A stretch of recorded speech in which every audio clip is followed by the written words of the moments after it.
সুপ্রিয় শিক্ষার্থীবৃন্দ, তোমরা যে যেখানে থেকে আমার এই ক্লাসটি দেখছো, সকলকে আমার পক্ষ থেকে আন্তরিক অভিনন্দন ও শুভেচ্ছা। আজকে আমি তোমাদের সামনে একটি নতুন ক্লাস নিয়ে উপস্থিত হয়েছি। আজকে আমি তোমাদের সামনে আলোচনা করব ষষ্ঠ শ্রেণীর ইসলাম শিক্ষা বইয়ের দ্বিতীয় অধ্যায়ের পাঠ 11। এই পাঠ নিয়ে আজকে আমি আলোচনা করব। তোমরা যদি শুরু থেকে শেষ পর্যন্ত আমার এই ভিডিওটি দেখো, তাহলে আমি আশা করি এই পাঠের বিষয়বস্তু সম্পর্কে তোমাদের সুস্পষ্ট একটি ধারণা হবে এবং পরীক্ষাও যদি এই পাঠ থেকে তোমাদের প্রশ্ন আসে, তাহলে তোমরা সেগুলোর উত্তর সুন্দরভাবে দিতে পারবে বলে আমি মনে করি। তো সুপ্রিয় শিক্ষার্থীদের, চলো আমরা শুরু করি আমাদের আজকের ক্লাস।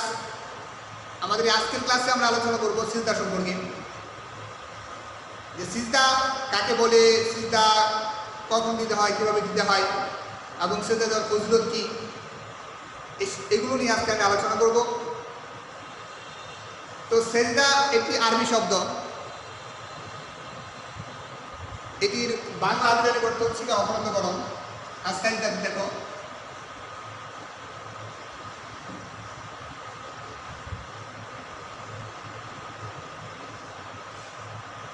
সিজদা আবিধানিক অর্থ হচ্ছে অবনতকরণ, নিচুকরণ। পরিভাষায় বান্দা তার মাথাকে আল্লাহ রাব্বুল আলামিনের সন্তুষ্টির জন্যে জমিনে ঠেকিয়ে দেওয়াকে, জমিনে রাখাকে সিজদা বলা হয়। এটা হচ্ছে সিজদা। এই সিজদা হচ্ছে অত্যন্ত গুরুত্বপূর্ণ একটি বিষয়। এই সিজদার কারণে আল্লাহ রাব্বুল আলামিন আমাদেরকে সম্মানিত করেছেন, ইবলিসকে করেছেন অপমানিত, অপদস্থ এবং বিতাড়িত। আল্লাহ রাব্বুল আলামিন যখন হযরত আদম আলাইহিস সালাম, যিনি আমাদের আদি পিতা, তাকে সৃষ্টি করলেন। সৃষ্টি করার পরে আল্লাহ রাব্বুল আলামিন তাকে বিভিন্ন রকমের যত জ্ঞান ছিল আল্লাহ রাব্বুল আলামিন তাকে শিক্ষা দিলেন। আল্লাহ রাব্বুল আলামিন সেটা বলছেন, ওয়া আল্লামা আদামাল আসমাআ কুল্লাহা, যে আল্লাহ রাব্বুল আলামিন আদম আলাইহিস সালামকে সৃষ্টি করার পরে তাকে বিভিন্ন রকম জ্ঞান শিক্ষা দিলেন। শিক্ষা দেওয়ার পরে আল্লাহ রাব্বুল আলামিন এই জ্ঞানী এবং আল্লাহ রাব্বুল আলামিনের সৃষ্টি হওয়া এই আদমকে আল্লাহ রাব্বুল আলামিন ফেরেশতাদের সামনে পেশ করলেন। ওয়া আল্লামা আদামাল আসমাআ কুল্লাহা সুম্মা আরাদাহুম আলাল মালায়েকা। এরপর আল্লাহ রাব্বুল আলামিন হযরত আদম আলাইহিস সালামকে ফেরেশতাদের সামনে পেশ করলেন এবং ফেরেশতাদেরকে বিভিন্ন জ্ঞান সম্পর্কে প্রশ্ন করলেন। তখন ফেরেশতারা অপারগতা প্রকাশ করলো। তারা বললো, হে আল্লাহ, আপনি আমাদেরকে যা শিক্ষা দিয়েছেন আমরা তো তাই বলতে পারি, এর থেকে বাইরে তো আমাদের কোনো ক্ষমতা নেই। আল্লাহ রাব্বুল আলামিন তখন ফেরেশতাদেরকে বলবেন যে তোমাদের যে জ্ঞান আছে, তোমাদের জ্ঞানের যে পরিধি, আমি আদমকে তার থেকে অনেক বেশি জ্ঞান শিক্ষা দিয়েছি। এরপর আল্লাহ রাব্বুল আলামিন হযরত আদম আলাইহিস সালামকে এই সমস্ত বিষয় সম্পর্কে, ফেরেশতাদেরকে প্রশ্ন করা বিষয় সম্পর্কে আদম আলাইহিস সালামকে জিজ্ঞেস করবেন। হযরত আদম আলাইহিস সালাম অত্যন্ত সুন্দর এবং সাবলীলভাবে সেগুলোর উত্তর দিতে সক্ষম হবে। তখন আল্লাহ রাব্বুল আলামিন বলবেন যে, হে ফেরেশতাগণ, আদম তো তোমাদের সাথে শ্রেষ্ঠ, তোমাদের সাথে বেশি জ্ঞানী, সুতরাং তোমাদের সাথে বেশি সম্মান পাওয়ার যোগ্য সে। সুতরাং তোমরা তাকে সিজদা করো এবং তার কাছে মাথা নত করে প্রমাণ করো যে তোমরা তার চাইতে অধম, জ্ঞানের দিক থেকে তোমরা তার চাইতে অনেক নিচে। এই কথা শোনার পরে সমস্ত ফেরেশতারা হযরত আদম আলাইহিস সালামের সামনে সিজদায় ডুবিয়ে পড়ল, শুধুমাত্র ইবলিস ছাড়া। ইবলিস ছিল জিন জাতির অন্তর্ভুক্ত, ফেরেশতাদের সাথেই সে ছিল। আল্লাহ রাব্বুল আলামিন তার ইবাদতে মুগ্ধ হয়ে ফেরেশতাদের একটি দলের নেতৃত্ব দিয়েছিলেন। এই ইবলিস তখন অহংকারে ফেটে পড়ল। ইবলিস বলল, আমি তো আগুনের তৈরি, আর আদম আলাইহিস সালাম হচ্ছেন মাটির তৈরি, সুতরাং আমি আগুনের তৈরি জিন, আগুনের তৈরি ইবলিস, কি করে মাটির তৈরি আদমকে সিজদা করতে পারি? ইবলিস যখন আল্লাহ রাব্বুল আলামিনকে এই যুক্তি দিল, তখন আল্লাহ রাব্বুল আলামিন এই যুক্তি শুনে অত্যন্ত রাগান্বিত হলেন। কারণ আল্লাহ রাব্বুল আলামিন যখন আদেশ করেন, সেই আদেশের সামনে কোনো যুক্তি চলে না। এই জন্য আল্লাহ রাব্বুল আলামিন ইবলিসকে জান্নাত থেকে বিতাড়িত করলেন, তার রহমত থেকে বিতাড়িত করলেন, আর হযরত আদম আলাইহিস সালামের বাসস্থান জান্নাতে করে দিলেন। আল্লাহ বললেন ইয়া আদম উসকুন আনতা ওয়া যাওজুকাল জান্নাতা, তুমি এবং তোমার স্ত্রী জান্নাতে বসবাস করো। তো সুপ্রিয় শিক্ষার্থীবৃন্দ, আল্লাহ রাব্বুল আলামিন এই সেজদার মাধ্যমে সেজদা না করার কারণে আল্লাহ রাব্বুল আলামিন ইবলিসকে বিতাড়িত করলেন আর হযরত আদম আলাইহিস সালামকে সম্মানিত করলেন। আল্লাহ রাব্বুল আলামিন পরবর্তীতে কোরআনুল কারীম নাযিল করে আমাদেরকে জানিয়ে দিলেন ওয়াসজুদ ওয়াকতারিব, যে আদম সন্তান, যে সেজদা না করার কারণে আমি ইবলিসকে বিতাড়িত করেছি, তুমি আদম সন্তান যত বেশি সেজদা করবে তত বেশি আমার রহমতের নিকটবর্তী হয়ে যাবে। এজন্য সুপ্রিয় শিক্ষার্থীবৃন্দ, এই সেজদা একটি গুরুত্বপূর্ণ বিষয়। আর বান্দা যখন সেজদায় লুটিয়ে পড়ে, সেটা নামাজের সিজদা হোক, অথবা সিজদায় তিলাওয়াত হোক, অথবা সিজদায় সাহু হোক, অথবা এমনিতেই শুকরিয়া সিজদা হোক, যে সিজদা হোক না কেন, বান্দা যখন সেজদায় লুটিয়ে পড়ে তখন ইবলিস হাহুতাশ করতে থাকে, হায় আমি সেজদা না করার কারণে ধ্বংস হয়ে গেলাম, আর আদম সন্তান সেজদা করতে করতে আল্লাহ নিকটবর্তী হয়ে গেল। তো সুপ্রিয় শিক্ষার্থীবৃন্দ, এই জন্য আমাদের উচিত বেশি বেশি আল্লাহ রাব্বুল আলামিনের জন্য সেজদা করা। এই সেজদার ভিতরে কয়েকটা প্রকার আছে, এই প্রকারগুলো সম্পর্কে তোমাদের মোটামুটি একটা ধারণা থাকা দরকার। দেখো সেজদার প্রকারগুলো,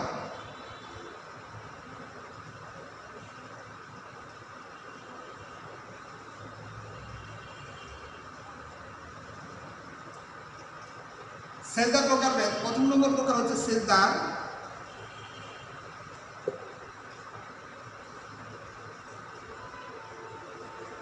ফরজ সেজদা। এই ফরজ সেজদা হচ্ছে নামাজের ভিতরে যে সমস্ত সেজদাগুলো করা হয় সেই সেজদাগুলোকে ফরজ সেজদা বলা হয়। নামাজ ফরজ হোক, ওয়াজিব হোক, সুন্নত হোক, মুস্তাহাব হোক, যেই নামাজই হোক, নামাজের ভিতরে যে সেজদা করা হয় সেটা হচ্ছে ফরজ সেজদা, কারণ সেজদা না দিলে নামাজ হবে না। এরপরে 2 নম্বর হচ্ছে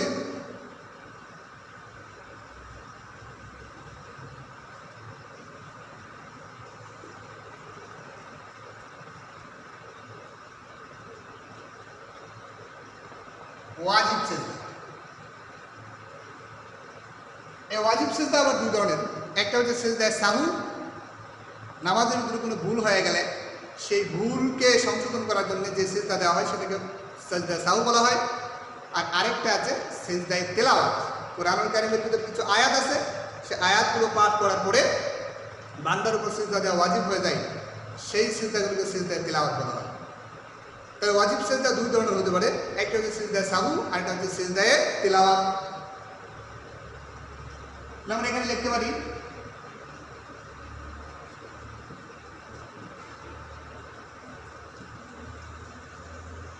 সেজদায়ে সাহু,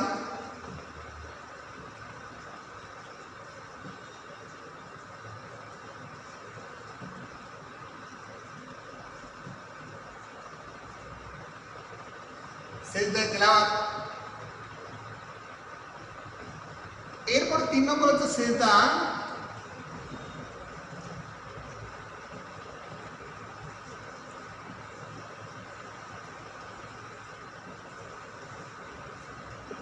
মুস্তাহাব সেজদা।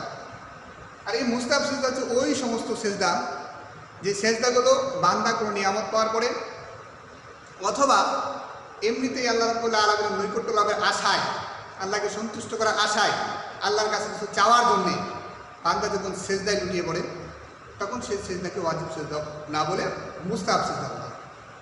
তাহলে মুস্তাহাব সেজদা এটা যে কোনোভাবে হইতে পারে। বান্দার যখন কোনো আল্লাহর কাছে দোয়া করার ইচ্ছা হয় তখন সে সেজদায় পড়ে আল্লাহর কাছে দোয়া করতে পারে, কারণ বান্দা যখন আল্লাহ রাব্বুল আলামিনের কাছে সেজদা করতে চায়, বান্দা যখন আল্লাহ রাব্বুল আলামিনের কাছে সেজদা করার জন্য সেজদা করে আল্লাহর কাছে কিছু চায়, তখন আল্লাহ রাব্বুল আলামিন তার দোয়াকে বেশি তাড়াতাড়ি কবুল করে। এই জন্যে সেজদাতে গিয়েও আল্লাহ রাব্বুল আলামিনের কাছে দোয়া করা এটা আল্লাহ রাব্বুল আলামিনের কাছে অতি পছন্দনীয়। এই জন্যে বান্দা আল্লাহ রাব্বুল আলামিনের কাছে গিয়ে আল্লাহ রাব্বুল আলামিনের কাছে কিছু চাওয়ার জন্যেও সেজদায় গিয়েও দোয়া করা যায়। এই জন্যে সেজদার 3 নম্বর পড়া হচ্ছে মুস্তাহাব সেজদা। এটা যে কোনো সময় পড়া যায় এবং আল্লাহ রাব্বুল আলামিনের কাছে সেজদায় গিয়ে বিভিন্ন রকম দোয়া প্রার্থনাও করা যায় এবং স্বাভাবিকভাবে দোয়া করা চাইতে সেজদায় গিয়ে দোয়া করলে আল্লাহ রাব্বুল আলামিন সেটা কবুল করার সম্ভাবনা বেশি। তাহলে আমরা সেজদা 3টা প্রকার পেলাম, ফরজ সেজদা, ওয়াজিব সেজদা। আর ওয়াজিব সেজদা 2 ধরনের, সেজদা সাহু এবং সেজদা তিলাওয়াত, আর 3 নম্বর হচ্ছে মুস্তাহাব সেজদা। এখন ওয়াজিব সিজদার ভিতরে এই দুইটা সিজদার ভিতরে সিজদা সাহু এবং সিজদা তিলাওয়াত এই দুইটা সম্পর্কে মোটামুটি আলোচনা আছে, এ সম্পর্কে তোমাদের জানা দরকার। এখন আমি আলোচনা করব এই সিজদার ওয়াজিব সিজদার ভিতরে যে সিজদা সাহু আছে এই সিজদা সাহু সম্পর্কে। তো সিজদা সাহু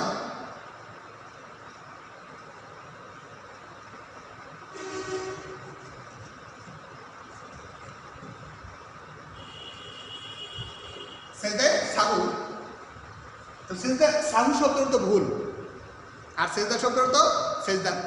তাহলে সেজদা সাহু শব্দের অর্থ হলো ভুলের জন্য সেজদা।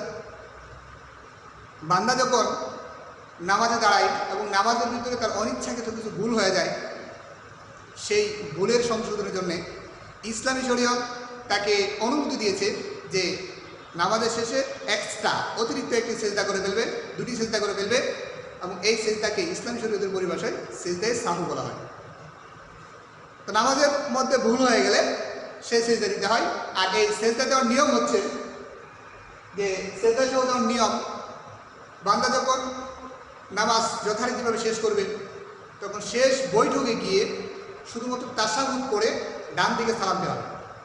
ডান দিকে সালাম ফিরিয়ে বাম দিকে সালাম না ফিরিয়ে পুনরায় সে আল্লাহু আকবার বলে সিজদায় যাবে, আবারও আল্লাহু আকবার বলে উঠে আবারও আল্লাহু আকবার বলে আবারও সিজদায় যাবে এবং সিজদা থেকে আল্লাহু আকবার বলে উঠবে। এরকমভাবে অতিরিক্ত দুটি সিজদা দিবে। তো তাশাহুদ পড়ার পরে অন্য কোনো দোয়া না পড়ে ডান দিকে সালাম ফিরিয়ে অতিরিক্ত দুইটা সিজদা করতে হবে। সিজদা করার পরে আবার উঠে বসতে হবে, উঠে বসার পরে পুনরায় তাশাহুদ আত্তাহিয়াত করতে হবে, এরপরে দুরূদ শরীফ পড়তে হবে, এরপর দোয়ায়ে মাসুরা পড়তে হবে, এরপরে যথারীতি ডানে বামে সালাম ফিরিয়ে নামাজ শেষ করতে হবে। তাহলে নামাজের একেবারে শেষের দিকে শেষ বৈঠকে তাশাহুদের পরে অতিরিক্ত দুটি সেজদার পর পুনরায় তাশাহুদ, দুরূদ শরীফ এবং দোয়া মাসুরা পড়ে নামাজ শেষ করার এই পদ্ধতিকে সাজদায়ে সাহু আদায় করা হয়। তাহলে আমরা শিখলাম সাজদায়ে সাহু কীভাবে আদায় করতে হয়। এবার আমরা শিখব সাজদায়ে সাহু আমাদের উপর কখন ওয়াজিব হবে। নামাজে ভুল করলাম আর ভুল করলে কি সাজদায়ে সাহু দিয়ে দেবো, নাকি এটার কোনো নির্দিষ্ট নিয়ম আছে? হ্যাঁ, নামাজের ভিতরে সাজদায়ে সাহু ওয়াজিব হওয়ার নির্দিষ্ট নিয়ম আছে। সেই নিয়মগুলো হচ্ছে নির্দিষ্ট কতিপয় ভুল আছে, ওই ভুলগুলোর কারণেই সাজদায়ে সাহু দেওয়া যায়। আর কিছু ভুল আছে যেই ভুলের কোনো সমাধান নেই, সাথে সাথে নামাজ ভেঙে যায়। মনে করো কোনো নামাজের ভিতরে ফরজ ছুটে গেল, এখন ফরজ ছুটে গেলে সেখানে তুমি সাজদায়ে সাহু দিলে নামাজ শুদ্ধ হবে না। এই জন্যে সাজদায়ে সাহু কখন দেওয়া যায় আর কখন দেওয়া যায় না এ সম্পর্কেও তোমাদের মোটামুটি নলেজ থাকা দরকার। তো এখন আমি তোমাদের সামনে আলোচনা করব তো সাজদায়ে সাহু কখন ওয়াজিব হয়, কি ভুল করলে সাজদায়ে সাহু ওয়াজিব হয়। তাহলে সাজদায়ে সাহু ওয়াজিব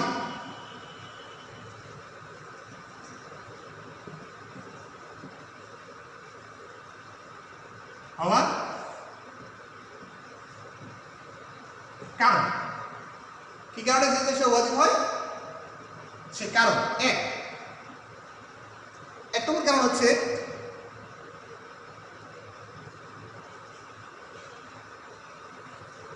ভুল বশত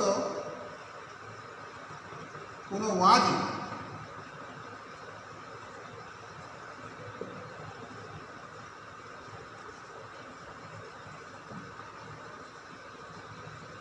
ছুটে গেল। ভুলবশত কোনো ওয়াজিব যদি ছুটে যায় তাহলে সাজদায়ে সাহু দিলে নামাজ শুদ্ধ হয়ে যাবে। এরপরে নামাজের যে সমস্ত কাজ আছে, মনে করো প্রথমে কেরাত পড়তে হয়, এরপরে রুকু করতে হয়, এরপরে সিজদা করতে হয়, এরপরে সিজদার পরে কওমা জলসা ইত্যাদি করতে হয়, এরপরে বৈঠক করতে হয়, এই সমস্ত কাজ করতে গিয়ে কেউ যদি দেরি করে, অহেতুক দেরি করে, তাহলে সাজদায়ে সাহু ওয়াজিব হয়। তাহলে নামাজের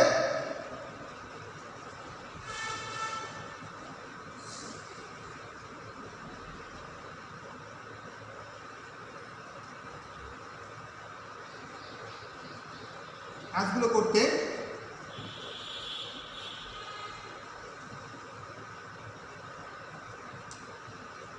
বিলম্ব করে ফেলি।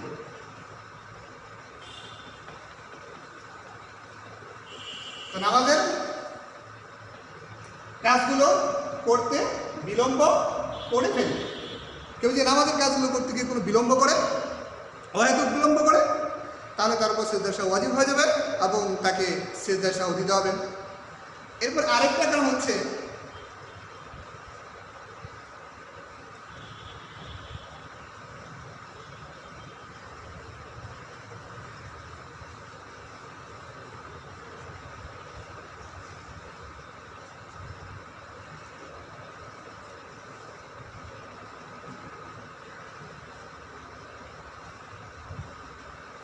ধারাবাহিকতা ঠিক না রাখে। নামাজে যে সমস্ত কাজ করতে হয় আমরা জানি, প্রথমে দাঁড়াইতে হয়, এরপরে কিরাত করতে হয়, এরপরে রুকু দিতে হয়, এরপরে সিজদা দিতে হয়, এরপরে বৈঠক করতে হয়। এখন কেউ যদি উল্টাপাল্টা করে ফেলে, আগে সিজদা করে ফেলে এরপরে রুকু করেন, অথবা আগে রুকু করে এরপরে দাঁড়িয়ে কিরাত করেন, এরকম উল্টাপাল্টা কেউ যদি ইচ্ছাকৃত না করে অনিচ্ছাকৃত করে ফেলে, তাহলে তার জন্য সিজদা সাহু ওয়াজিব হবে এবং সিজদা সাহু দিলে তার নামাজ শুদ্ধ হবে। এটা হচ্ছে সিজদা সাহু ওয়াজিব হওয়ার আরেকটা কারণ। এরপরে 4 নম্বর কারণ হচ্ছে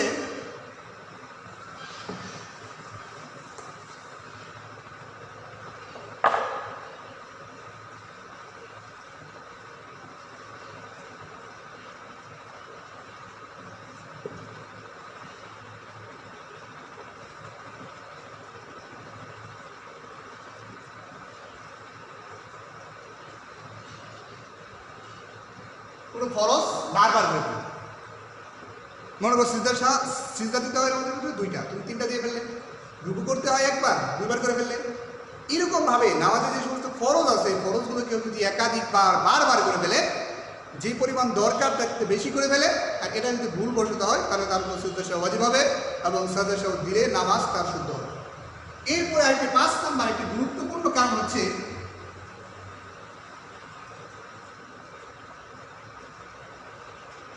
ওয়াজিবের রূপ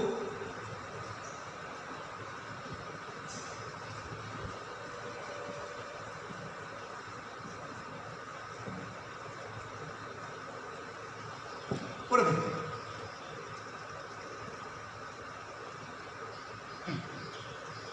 ওয়াজিবের রূপ পরিবর্তন করে ফেললে। মনে করো নামাজের ওয়াজিব আছে কেরাত পড়া, তো এই কেরাতের রূপ হচ্ছে জোহর এবং আসরে আস্তে পড়তে হবে এবং মাগরিব ইশা ফজর এই 3 ওয়াক্তে নামাজের কেরাত জুড়ে পড়তে হবে। এখন কেউ যদি ভুলবশত জোহরের জায়গা জোহরের আস্তের স্থলে জুড়ে মেরে ফেললো, আসরের নামাজে আস্তের স্থলে জুড়ে করে ফেললো, তাহলে তার উপর সিজদা সাহু ওয়াজিব হবে এবং সিজদা সাহু দিলে তার নামাজ শুদ্ধ হবে।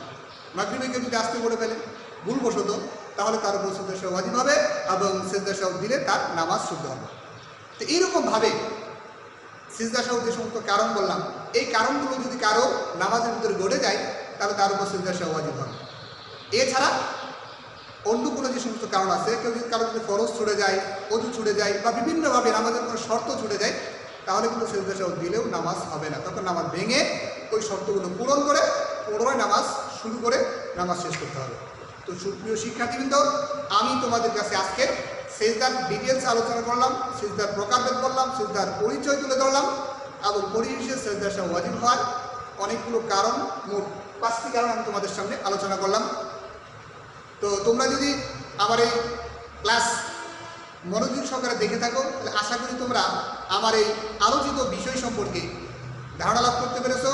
আরও বেশি ধারণা লাভ করার জন্যে তোমরা তোমাদের মেইন বই যেটা আছে সেটা ভালোভাবে পড়বে, মনোযোগ সহকারে পড়বে এবং তোমার কাছে যে বিষয়টা ইম্পর্ট্যান্ট বলে মনে হয় সেটা আন্ডারলাইন করবে এবং তোমার ওই পাঠ থেকে ছোট ছোট প্রশ্ন তৈরি করবে এবং সেগুলোর উত্তর তোমার খাতায় দেবে। এরপরে তোমার কোনো টিচারের সাথে কন্ট্যাক্ট করে ওই টিচারকে তোমার এই হোমওয়ার্ক দেখাবে, তুমি কেমন হোমওয়ার্ক করলে সেটা তুমি দেখাবে। দেখানোর পরে এরপর তুমি যদি কোনো টিচারের সাথে কন্ট্যাক্ট করতে না পারো, তাহলে তোমার বাড়িতে, তোমার বাসায় তোমার বড় যারা আছেন, তোমার সাথে শিক্ষাগত যোগ্যতায় যারা বেশি আছেন, যাদের সময় আছে, তাদেরকে দেখাবে এবং দেখানোর পরে তারা যে সাজেশন দেয় ওই সাজেশন ফলো করে তোমরা তোমাদের পাঠে মনোযোগী হবে। এরকমভাবে করতে পারো, অবশ্যই অবশ্যই তোমাদের ক্লাস যদিও বন্ধ আছে, এরপরেও তোমরা তোমাদের পাঠে পিছিয়ে যাবে না, অধ্যয়নে পিছিয়ে যাবে না, শিক্ষা দীক্ষায় তোমরা অবশ্যই অবশ্যই এগিয়ে যাবে। তো তোমাদের শুভকামনায় আজকের মতো এই ভিডিও এখানেই শেষ করছি। আমার জন্য তোমরা দোয়া করবে, আমার জন্য আরও সুন্দর সুন্দর ভিডিও নিয়ে তোমাদের সামনে উপস্থিত হতে পারি। সে পর্যন্ত তোমরা সকলেই ভালো থাকো, সুস্থ থাকো। আল্লাহ হাফেজ।